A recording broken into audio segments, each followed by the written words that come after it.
بسم الله الرحمن الرحيم. الحمد لله نحمده ونستعينه ونستغفره ونؤمن به ونتوكل عليه ونعوذ بالله من شرور أنفسنا ومن سيئات أعمالنا. من يهده الله فلا مضل له ومن يضلله فلا هادي له. ونشهد أن لا إله إلا الله وحده لا شريك له ونشهد أن سيدنا ومولانا محمدا عبده ورسوله صلى الله عليه وعلى آله وصحبه. أعوذ بالله من الشيطان الرجيم. بسم الله الرحمن الرحيم. ولئن أذقنا الإنسان منا رحمة ثم نزعناها منه إنه ليئوس كفور. ولئن أذقناه نعماء بعد ضراء مسته ليقولن ذهب السيئات عني إنه لفرح فخور. إلا الذين صبروا وعملوا الصالحات أولئك لهم مغفرة وأجر كبير. صدق الله العظيم.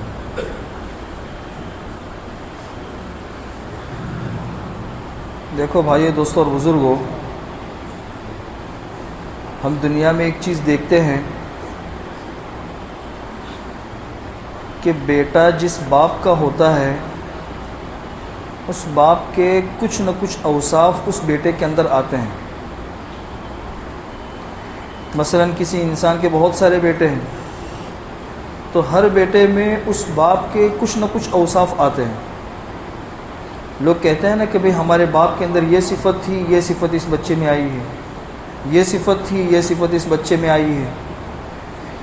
مطلب باپ کے اور ماں کے اثرات اور صفات یہ بچوں کے اندر منتقل ہوتے ہیں. جس طرح بیماریاں منتقل ہوتی ہے، صفات بھی منتقل ہوتے ہیں.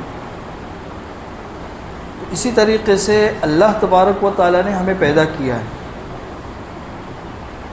ہم مخلوق ہے، اللہ ہمارے خالق ہے، اور اللہ تبارک و تعالی ہمارے رب ہے.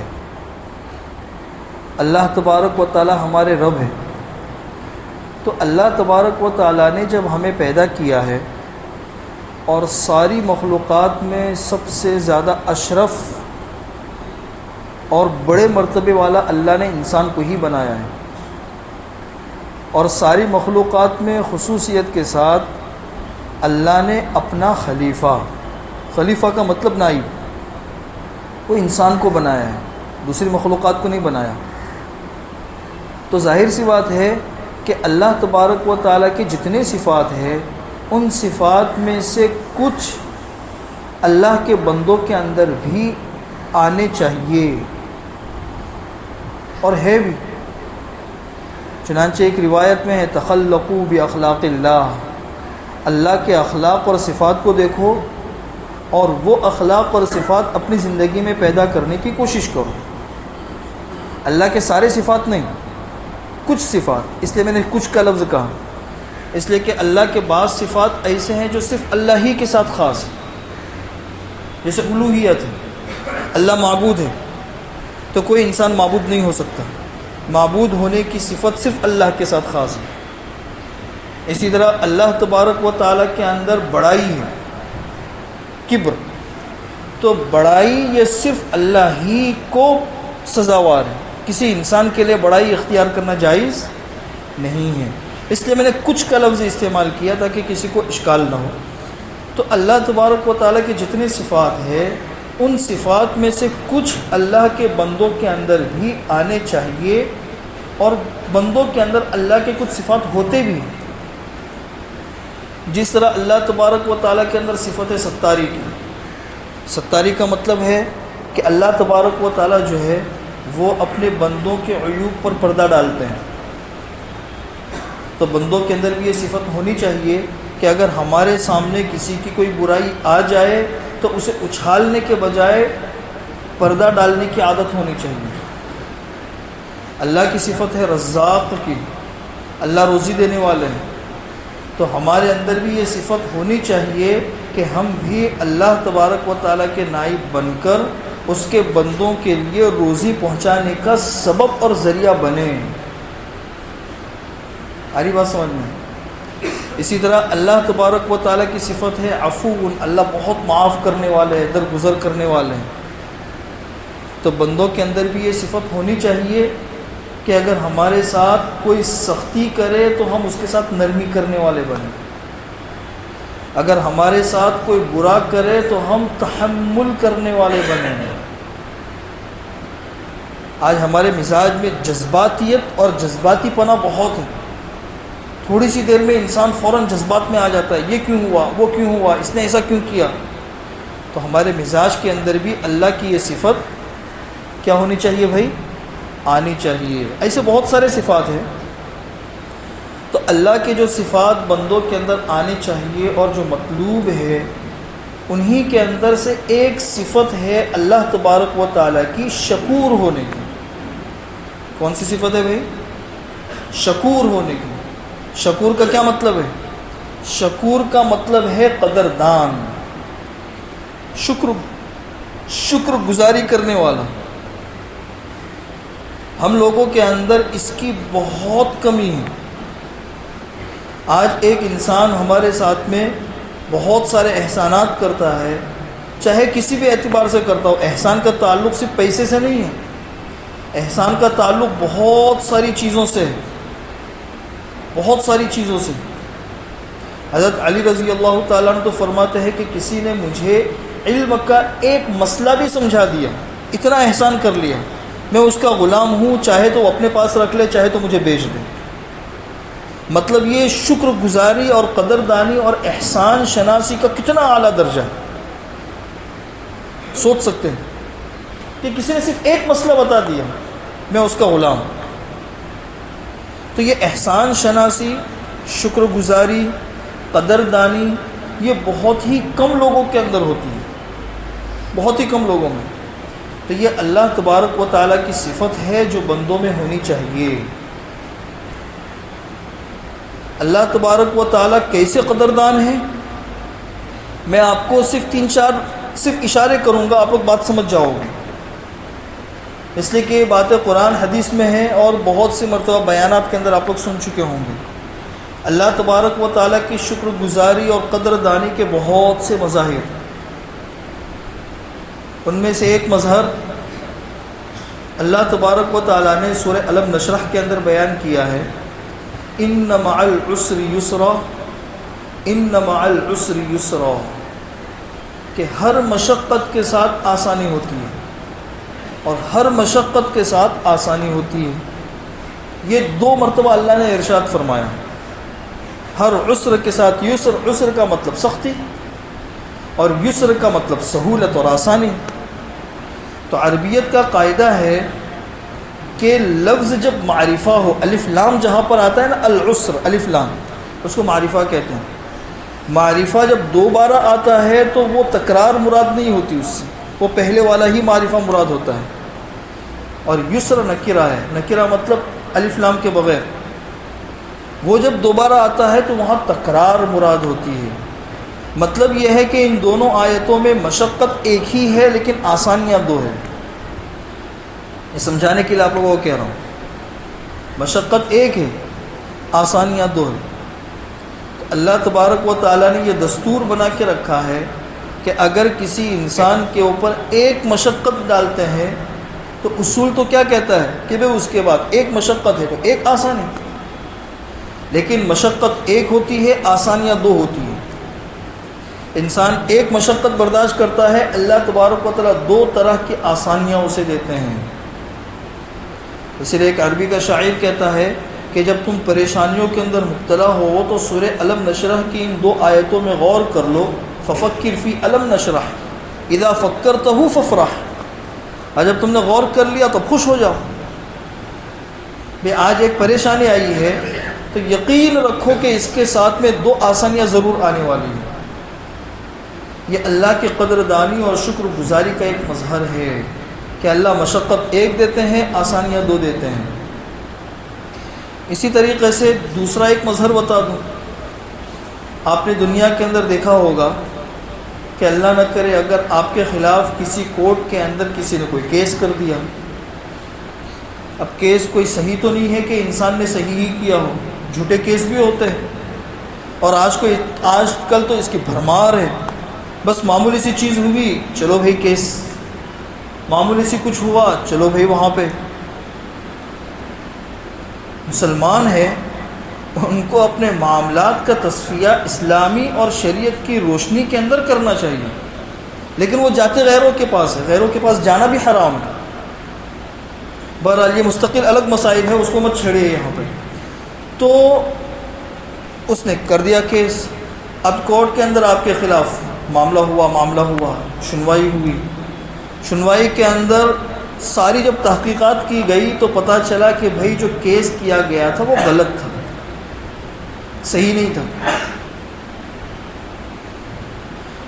تو جب کیس غلط تھا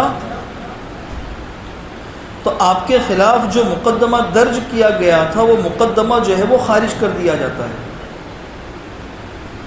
مقدمہ خارج ہو گیا، لیکن ریکارڈ موجود ہوتا ہے کہ بھئی اس انسان کے خلاف کیس ہوا ہے۔ ہاں بھئی ریکارڈ موجود ہوتا ہے نا۔ آپ کہے بھئی جب آپ نے تحقیق کر لی، سب معاملہ صاف ہو گیا، ہم بالکل بے گناہ ہیں، تو ریکارڈ بھی ختم کر دو۔ بولا نہیں، ریکارڈ تو رہے گا، مقدمہ خارج کر دیتے ہیں۔ دوسری طرف اللہ کا نظام کیا ہے؟ اگر ہم سے کوئی غلطی ہو گئی، فرشتے نے لکھ دیا کہ بھئی اس انسان نے یہ کیا ہے۔ اب اگر انسان توبہ کر لیتا ہے، جو شریعت کی روشنی میں توبہ بن سکتی ہے، تو توبہ کرنے کے بعد اللہ تبارک و تعالی اس کے دفتر سے ریکارڈ بھی ختم کر دیتے ہیں، کوئی ریکارڈ بھی نہیں ہے اس کا کہ اس نے کبھی کچھ کیا تھا۔ جو فرشتے لکھنے والے تھے اللہ تبارک و تعالی ان کے ذہن سے بھی نکال دیتے ہیں کہ کہیں ایسا نہ ہو کہ قیامت کے میدان میں ان کو یاد آ جائے اور یہ اس انسان کے خلاف گواہی دے دے۔ تو دفتر سے بھی ریکارڈ ختم اور فرشتوں کے حافظے سے بھی ریکارڈ ختم ہے کہ نہیں بھی؟ ہاں، یہ بھی اللہ تبارک و تعالیٰ کی شکر گزاری اور قدردانی کا ایک مظہر ہے۔ تیسرا مظہر آپ لوگوں کو بتاؤں، دنیا کے اندر آپ نے دیکھا ہوگا کہ جو بڑا انسان ہوتا ہے اس کے سامنے اگر کوئی معمولی سا ہدیہ پیش کیا جائے، وہ انسان اپنی شان کے خلاف سمجھتا ہے۔ ایک بہت بڑا انسان ہے، اس کی خدمت میں لوگ لاکھوں کی چیزیں پیش کرتے ہیں، آپ 50 روپے کے چپل پیش کر دو تو وہ چپل آپ کے سر پہ مارے گا، وہ اپنی بے عزتی سمجھے گا، بھائی میں اتنا بڑا، مجھے یہ ہدیہ دیا جا رہا ہے۔ بھائی ہوتا ہی نہیں ہوتا، انسان اپنی شان کے خلاف سمجھتا ہے۔ یہاں اللہ تبارک و تعالیٰ کا معاملہ یہ ہے کہ فَمَن يَعْمَلْ مِثْقَالَ ذَرَّةٍ خَيْرًا يَرَهُ، ایک ذرے کے برابر بھی انسان نے اگر نیکی اللہ کے یہاں پہ پیش کر دی بطور ہدیہ کے تو وہ بھی رد نہیں کی جاتی، اللہ اسے بھی قبول کرتے ہیں، اللہ اسے بھی قبول کرتے ہیں۔ یہ نہیں بھی ہم اتنے بڑے اور ہمارے سامنے اتنی معمولی، ارے لوگوں کے 500 سال کی نمازیں موجود ہے اور اتنی بڑی بڑی قربانیاں موجود ہے، اور تم نے ہمارے دربار میں اتنی چھوٹی سی نیکی پیش کر دی، آپ کو شرم نہیں آتی اتنی چھوٹی نیکی پیش کرنے میں؟ نہیں، انسان چھوٹی سی چھوٹی نیکی پیش کرتا ہے، اللہ تبارک و تعالیٰ کے یہاں وہ بھی قبول ہوتی ہے، خلوص شرط ہے، انسان کا نیک جذبہ ہونا یہ شرط ہے۔ بلکہ بہت سے مرتبہ تو ایسا ہوتا ہے کہ انسان کی بڑی بڑی نیکیاں ایک طرف رہ جاتی ہے اور چھوٹی چھوٹی نیکیوں کے اوپر اللہ کے یہاں قبولیت ہو جاتی ہے، ایسا بھی ہوتا ہے۔ اس لیے کہ اللہ تبارک و تعالیٰ کے یہاں پہ بڑا چھوٹا ان سب چیزوں کی اتنی قدر نہیں ہے جتنی قدر خلوص کی۔ انسان نے نیک جذبے سے چاہے معمولی سی چیز پیش کی ہو، اللہ کے یہاں پہ اس کی بہت قدر ہے، اور کسی انسان نے نیک جذبے کے بغیر پوری زندگی کی قربانیاں بھی پیش کر دی، کوئی حیثیت نہیں، اس لیے کہ جذبہ ہی تمہارا ٹھیک نہیں ہے۔ انسان کی نیت اور انسان کے جذبات کا انسان کے اعمال پہ بہت بڑا اثر پڑتا ہے، یقین رکھے اس بات کا، بہت بڑا اثر پڑتا ہے۔ انسان کے اندر کی جو چیز ہے نا، اندر کی اور ذہن کی، اللہ اس کا اثر لوگوں کے اوپر ڈالتے ہیں۔ بہت سے گھرانوں میں آپ دیکھتے ہوں گے کبھی جھگڑا ہو گیا، بہت سے علاقوں کے اندر ہو گیا، بہت سے خاندانوں میں ہو گیا، پارٹنروں میں ہو گیا، یہ ہو گیا وہ ہو گیا، انسان دوسرے کو بلیم کرتا ہے۔ تنہائی کے اندر ہم بیٹھ کے سوچے کہ کہیں ہمارے جذبات اور ہماری نیتوں کے اندر تو کوئی فرق نہیں آیا ہے۔ وہ قصہ یاد کرو جو عارف رومی رحمۃ اللہ علیہ نے لکھا ہے کہ بادشاہ شکار کے لیے نکلا، اس کو پیاس لگی، وہ ایک باغ کے اندر گھسا۔ جب باغ کے اندر گھسا تو اس نے مالی سے کہا کہ بھئی بہت پیاس لگی ہوئی ہے، ذرا انار ہے اس کا جوس نکال کے لے کر آؤ۔ تو وہ انار کا جوس لے کر آیا تو پورا گلاس بھر گیا اور بہت میٹھا۔ تو بادشاہ نے کہا کہ بھئی یہ لوگ اتنا کما رہے ہیں، اتنا کما رہے، ٹیکس لگانا چاہیے۔ بس دل میں نیت کی اور اس نے کہا کہ بھئی دوسرا لے کر آؤ۔ تو دوسرا جو انار تھا تو وہ آدھا گلاس بھی نہیں بھرا اور بادشاہ نے پیا تو وہ بھی کھٹا۔ تو بادشاہ نے کہا کہ بھئی کوئی بات سمجھ میں نہیں آئی، باغ وہی ہے، نکالنے والا مالی وہی ہے اور تقریباً سائز وغیرہ سب وہی ہے، یہ کیا فرق ہو گیا؟ وہاں اتنا یہاں اتنا کم، وہ بھی کڑوا۔ تو وہ جو مالی تھا بڑی عمر کا، بوڑھے جو انسان ہوتے ہیں نا وہ تجربہ کار ہوتے ہیں، تو اس نے کہا کہ مجھے ایسا لگتا ہے کہ اس ملک کا جو بادشاہ ہے اس کی نیت کے اندر فطور آ گیا ہے۔ اسے پتہ نہیں تھا کہ یہی بادشاہ ہے جو عام بھیس کے اندر میرے سامنے بیٹھا ہوا ہے۔ تو بادشاہ کو تنبؤ ہو گیا کہ ہاں بھائی، مطلب میرے اندر کی نیت کا باہر کی چیزوں پر اتنی جلدی اور اتنا زبردست اثر پڑتا ہے، اسے احساس بھی نہیں ہوا اس بات کا۔ اس نے فوراً اپنی نیت چینج کی کہ نہیں کوئی ٹیکس نہیں لگانا۔ کہا کہ بھئی لے کر آؤ۔ لے کر آیا تو پھر سے پورا گلاس بھر گیا اور وہی پہلے والی مٹھاس۔ عارف رومی رحمۃ اللہ علیہ نے یہ قصہ لکھ کے کہا ہے کہ ہمارے جذبات اور ہماری اندر کی نیتوں کا باہر کی زندگی پہ بہت بڑا اثر پڑتا ہے، مانو نہ مانو۔ غیب کی چیزوں کے اوپر یقین، اس کے زمرے میں بہت ساری چیزیں آتی ہیں۔ صرف اللہ کی ذات پہ یقین، آخرت کی دن پہ یقین، صرف اتنی ہی چیزیں نہیں ہیں، اس کے علاوہ بہت ساری چیزیں ہیں۔ اس لیے ہمیشہ اپنی نیتوں کو پاک صاف رکھے۔ نیتوں کی صفائی سے اللہ تبارک و تعالیٰ چیزوں میں بھی برکت دیتے ہیں اور بہت سارے فائدے ہوتے ہیں۔ تو اللہ تبارک و تعالیٰ کی یہاں معمولی سے معمولی نیکیاں بھی اللہ کے یہاں قبول ہو جاتی ہیں۔ ایک عورت ہے، ساری زندگی اس کی کیسی گزری، اور صرف ایک کتے کو پانی پلانے پر اللہ تبارک و تعالیٰ نے اس کی مغفرت کر دی۔ ایک بہت بڑے محدث ہے، پوری زندگی کتابیں لکھتے رہے، لوگوں کو حدیثیں پڑھاتے رہے، موت کے بعد کسی نے خواب میں دیکھا کہ حضرت کیا ہوا؟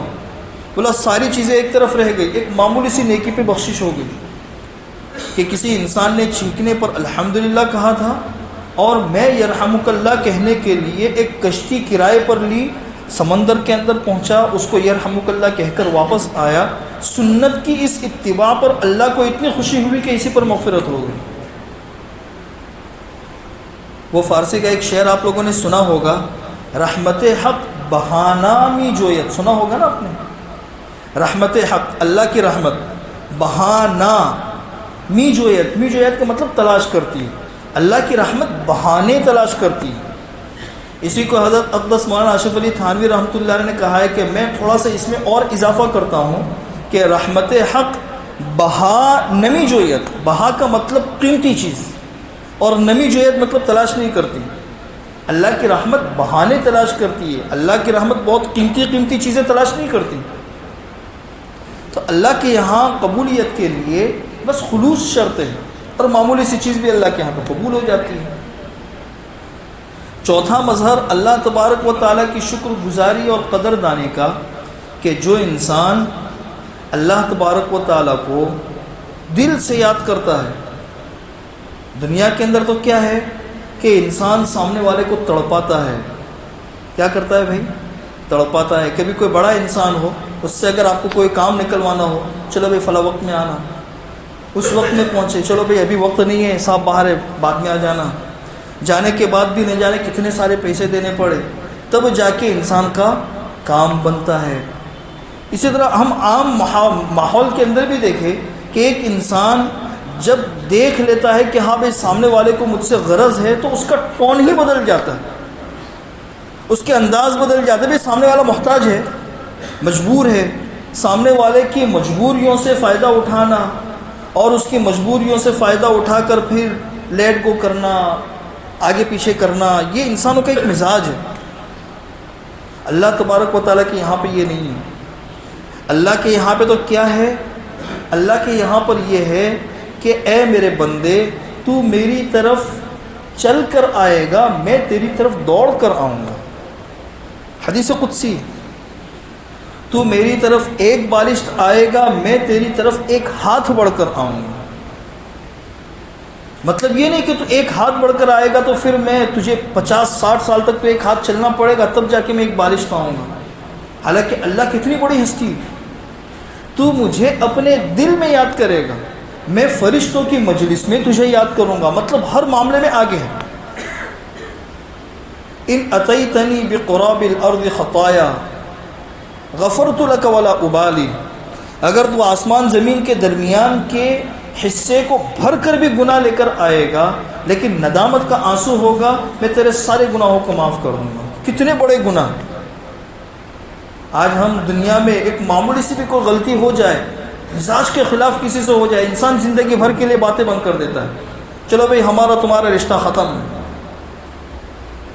لیکن وہاں اللہ انسان معمولی سا بھی کرے تو صحیح، اللہ تبارک و تعالیٰ دینے کے لیے نہ جانے کتنا سارا دے دیتا ہے۔ وہ قصہ آپ لوگوں نے سنا ہوگا، یہ بھی حضرت عارف رومی رحمۃ اللہ نے لکھا ہے کہ ایک انسان تھا، اپنے بت کے سامنے روزانہ رات کو پکارتا تھا اس کو، صنم عربی میں بت کو کہتے ہیں۔ اس کی کوئی ضرورت تھی، وہ مانگ رہا تھا، یا صنم یا صنم، یا 70 سال ہو گئے اس کی ضرورت پوری نہیں ہوئی۔ ایک رات کو وہ بیٹھا بیٹھا صنم صنم کہہ رہا تھا، اس کی آنکھ لگ گئی اور جھونکے میں غلطی سے اس کی زبان سے صنم کی جگہ صمد نکل گیا۔ صمد کا مطلب بے نیاز، اللہ کا نام ہے۔ اللہ نے 70 مرتبہ اس کو جواب دیا، لبیک یا عبدی، لبیک یا عبدی، میرے بندے میں حاضر ہوں، بتا تجھے کس چیز کی ضرورت ہے، بتا تجھے کس چیز کی ضرورت ہے۔ فرشتوں نے کہا اللہ پاک 70 سال سے اس نے اس کو پکارا، ضرورت پوری نہیں ہوئی، ایک مرتبہ وہ بھی بھول سے آپ کو پکارا، آپ نے 70 مرتبہ جواب دے دیا، تھوڑا سا اور اس کو رونے دیتے، تھوڑا سا اور تاخیر کرتے تو اس کو احساس ہوتا۔ اللہ تبارک و تعالیٰ نے ارشاد فرمایا کہ فرشتوں، بت کے سامنے 70 سال سے وہ رویا، اس کی ضرورت پوری نہیں ہوئی، ایک مرتبہ اس نے مجھے پکارا، اگر میں بھی اس کا جواب نہ دیتا تو مجھ میں اور صنم میں کیا فرق رہ جاتا، مجھ میں اور صنم میں کیا فرق رہ جاتا۔ یہ شکر گزاری اور قدردانی ہے یا نہیں بھائی، کہ معمولی سی چیز کے اوپر اللہ تبارک و تعالیٰ اتنا سارا متوجہ ہو جاتے ہیں۔ کوئی انسان ہم سے ملے اور اس کی طرف مکمل متوجہ ہو جانا، یہ حضور کی سنت ہے۔ حضور اکرم صلی اللہ علیہ وسلم سے جب کوئی ملتا تھا تو روح گردانی کے ساتھ میں نہیں ملتے تھے، اس کی طرف مکمل متوجہ ہو جاتے تھے، مطلب پورا چہرہ پورا جسم مکمل متوجہ۔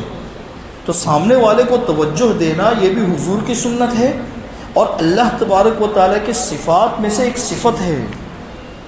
یہ نہیں کہ سامنے والا انسان آپ کو سلام کر رہا ہے، آپ سلام کا جواب بھی نہیں دے رہے، بھائی اتنے بڑے ہو گئے ہو، سلام کا جواب بھی نہیں دے سکتے۔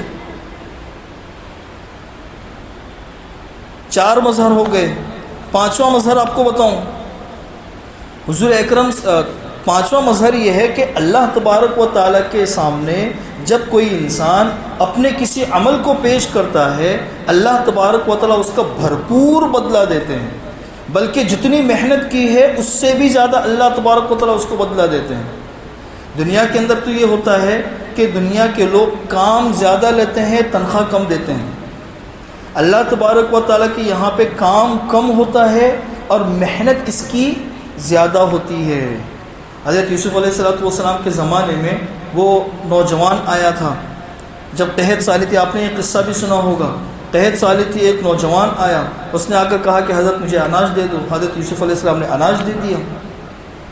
پھر آیا دوسرے دن، اناج دے دو، اناج دے دیا۔ تیسرے دن پھر آیا، حضرت یوسف نے کہا کہ بھئی تم تو عجیب انسان ہو، قحط سالی ہے، اب 1 مہینے کے بعد ملے گا، تم تو روزانہ آ رہے ہو، روزانہ کہاں سے دے دیں گے ہم؟ تو اس نے کہا کہ یوسف تم نے مجھے پہچانا نہیں میں کون ہوں؟ نہیں پہچانا. بولا میں وہ بچہ ہوں جب آپ پہ تہمت لگی تھی زنا کی تو جس بچے نے گہوارے میں آپ کی پاک دامنی کی گواہی دی تھی میں وہی بچہ ہوں. کل بچہ تھا جوان ہوا. حضرت یوسف علیہ السلام کو اتنی خوشی ہوئی, کھڑے ہوئے, اس کو بوسہ دیا, اپنے پاس میں بٹھایا, بہت اکرام کیا, کہا روزانہ تجھے روزانہ ملے گا. اللہ تبارک و تعالیٰ نے وہی بھیجی کہ یوسف جس انسان نے زندگی میں ایک مرتبہ تیری پاک دامنی کی گواہی دی تو اس کا اتنا اکرام کرتا ہے. جو بندہ اور بندی روزانہ دن میں 5 مرتبہ میری پاک دامنی کی گواہی دیں گے میں ان کا کتنا اکرام کروں گا, سوچ لے میں کتنا اکرام کروں گا ان کا. اچھا, جو انسان نمازوں کے علاوہ اور بھی اللہ کے دین کی محنت اور خدمت کرتا رہتا ہے, اللہ تبارک و تعالیٰ کیا دیں گے, کیا دیں گے؟ حضرت مولانا یوسف صاحب رحمۃ اللہ علیہ تو فرماتے تھے کہ اللہ تبارک و تعالیٰ 100 نسلوں تک تمہاری 100 نسلوں کی اللہ تعالیٰ رعایت رکھیں گے. اگر تم اللہ کے دین کے لیے محنت کرتے رہو گے اور اللہ کے دین کے لیے قربانیاں دیتے رہو گے, اللہ تعالیٰ 100 نسلوں کی رعایت رکھیں گے. اللہ اتنے قدردان ہے. اور اللہ تبارک و تعالیٰ کی یہاں شکر گزاری کا اتنا اعلیٰ جذبہ ہے کہ انسان کرتا کم ہے اور نام اس کا بہت ہوتا ہے. کرنا شرط ہے خلوص کے ساتھ میں. صحابہ کرام کی زندگیاں اٹھا کر دیکھے, تابعین اور تبع تابعین کی قربانیاں اٹھا کر دیکھے. اس لیے وقت بھی پورا ہو رہا ہے. پوری بات کا خلاصہ یہ ہے کہ اللہ تبارک و تعالیٰ کی صفت ہے قدردانی, شکور, احسان شناسی. تو یہی صفت ہمارے اندر بھی آنی چاہیے کہ ہمارے ساتھ میں کسی نے احسان کیا تو اس احسان کا اگر ہم بدلہ نہ دے سکے کم سے کم جزاک اللہ خیرہ, کم سے کم جزاک اللہ خیرہ. اور اس کے علاوہ قدردانی, یہ نہیں کہ بھئی بس اتنا ہی کیا, کون سا بہت بڑا احسان کر لیا تم نے. نہیں بھئی, جتنا کیا اتنا بھی بہت ہے. جو نہیں کر سکا اس میں اس کو معذور سمجھے, لیکن جتنا کیا وہ بھی تو بہت ہے. اس لیے اللہ تبارک و تعالیٰ کے ان صفات کو اپنی زندگی کے اندر پیدا کرنے کی کوشش کرے. وہ اللہ کے جو 99 صفات ہیں نا, 99 صفات کی فضیلت ہے کہ 99 صفات ہے من احصاها دخل الجنہ, جو ان کا احصاء کر لے گا وہ جنت میں داخل ہو جائے گا. تو اللہ کے 99 صفات کے احصاء کا مطلب یہ ہے کہ جو ان صفات کو اپنی زندگی میں داخل کرے گا وہ جنت میں داخل ہو جائے گا. کریں گے انشاءاللہ. اللہ ہم سب کو عمل